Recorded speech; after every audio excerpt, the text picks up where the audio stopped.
My guest this morning is so prolific. I'm actually allowed to say this on here. He has been one of my favorite artists for a very long time. I can say it while he's here because he knows. I am speaking to... I mean, when we look at... Guess was when? Guess was 2003? From 1999. 1990. That's how long back that was. Well. From Guess to Church to...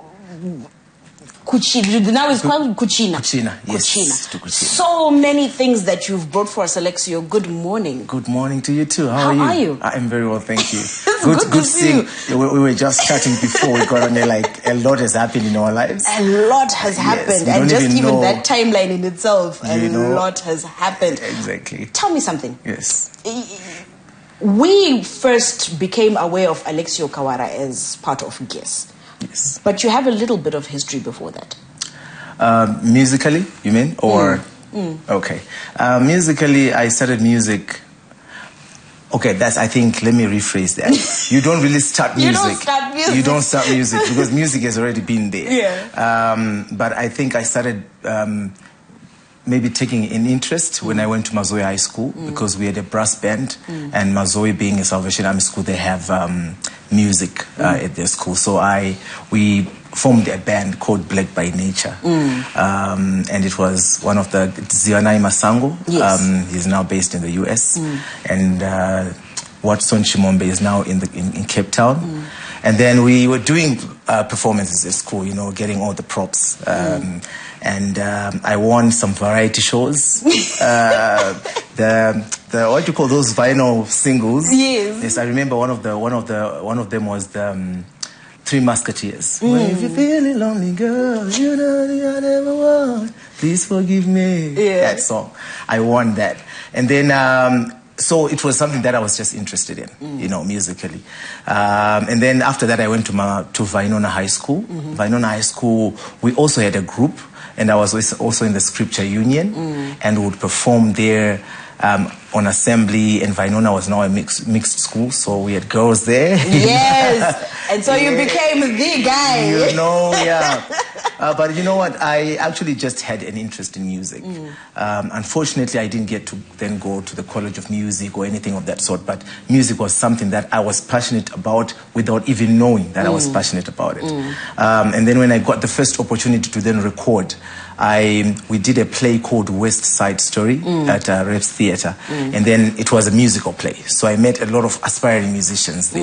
And then one of the guy called Desmond was like, do you know what? There's a studio that is recording and signing on artists. And I'm like, what? Let's go and try. And that was Shamiso Entertainment. Right. So we went there, met Delani, recorded. Delani then wrote me in Guess, because Guess was already a group on its own before I got in. And then he was like, so Mr. Bell is no longer interested in being part of Guess. Do you mind replacing him? I'm like, not a problem, you know. And I was looking for every opportunity to record. And then that was my first break. Right. Wow, yeah. Wow. And you know, so I like that you bring up Delani. Delani has had such an impact in the industry, whether we realize it or not, from the days of Shamiso, but even growing through to one of the stations that we have locally. He's had such a footprint in there. Oh, yeah. How was working with him? How did it shape you as your first professional experience? You know what? I was very nervous, to be honest, and being part of a group that was almost, I think I could say, seasoned. They performed along Yvonne Chaka Chaka at Miss South Africa, these big events in South Africa. And me just being part of that, I was feeling so out of place, but he made it possible for me. He made me comfortable to be working with the crew. And the first song that we actually recorded was Amai, which was a song that I had penned. So that's the song that I auditioned with at Shamiso Entertainment. And then, so, you know, me just being part of the group that had seasoned artists, you know, for me, I think it was a big step, you know, from being no one to someone. To working with these guys. And that was a big spotlight, because I don't know if there's anyone out there who has not sung Amai, who has not dedicated it on Mother's Day to their mom, who has not used it at talent shows. It is such a phenomenal track. Even till today, it still sounds very fresh. And you wrote it. And I wrote that song. For mom? For mom, obviously. So that she's just, you know, when someone listens to a song, they know it was for them. They're like, no, she wasn't like, she was like, she sobbed. It was that touching. And I remember the first time she was with a friend. So that was the first time that I actually played the song, and they were together, and they both cried.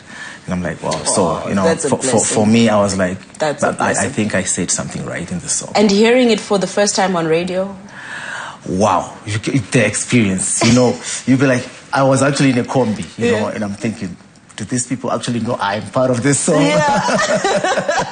You know, because you'd want everyone to know, but at the same time, you don't want to be too, I don't want to be that guy. Yes, you know, and it's playing, and it was, I think it was #1 for a couple of weeks on the chart show. Yeah, it was. And the experience, you know, having the first song that you've ever recorded being #1.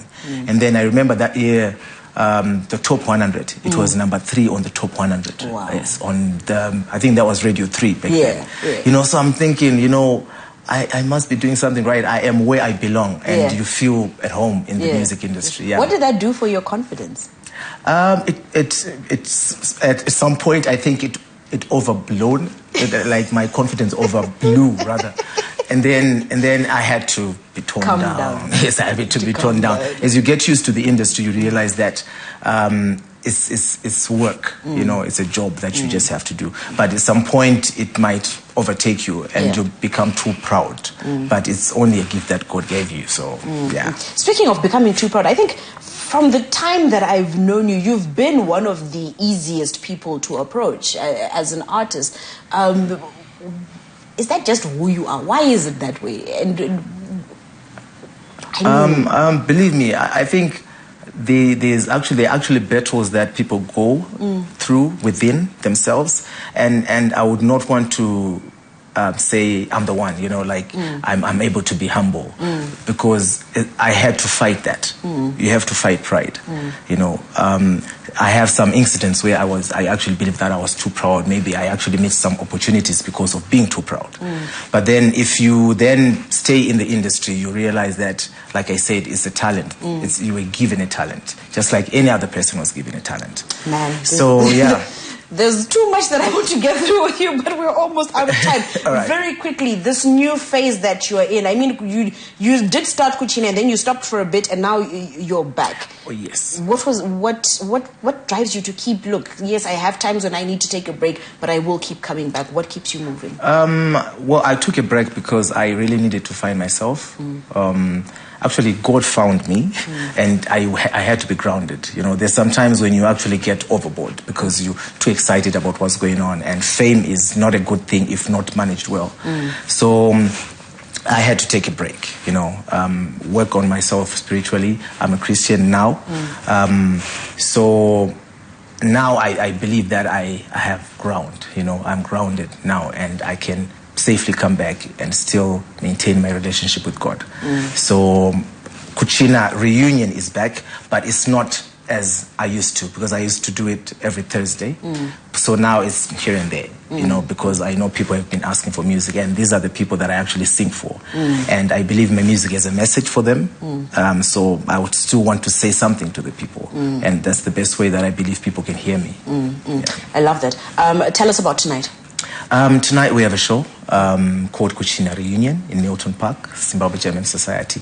That is where Kuchina became popular. So we decided to take it back there and then have people enjoy it, you know, mix and mingle with the people that we used to hang out with. I missed all of them. They had become family to me, and I'm really looking forward to it. We will be belting out the old school songs, obviously, and probably 1 or 2 new songs that people would say, like, oh yeah, he's still around.